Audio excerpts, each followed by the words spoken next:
J'ai vu,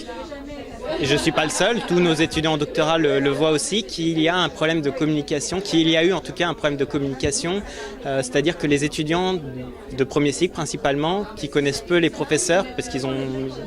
peu de cours avec des professeurs, mais plus avec des chargés de cours, ne connaissaient pas en fait leurs revendications. Notamment, ils pensaient qu'il s'agissait de revendications salariales principalement, voire uniquement de revendications salariales, et qu'ils se battaient uniquement pour une augmentation en termes de salaire, tout en se disant finalement ces gens gagnent déjà très très bien leur vie, alors que moi je suis étudiant et puis je paye ma session.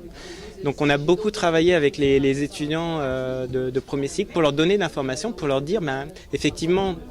c'est vrai qu'un professeur gagne relativement bien sa vie, mais en même temps il y a aussi une question d'égalité, et puis ce sont des gens qui ont aussi fait des études très longues et pendant lesquelles ils n'ont pas gagné d'argent. Donc déjà là ça démystifie un petit peu.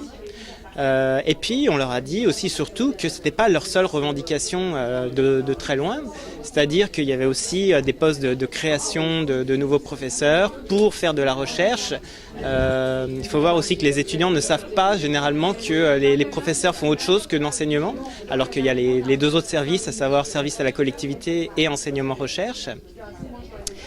Donc déjà on leur apprend quelque chose en leur disant que ça correspond juste à 1/3 de leurs activités.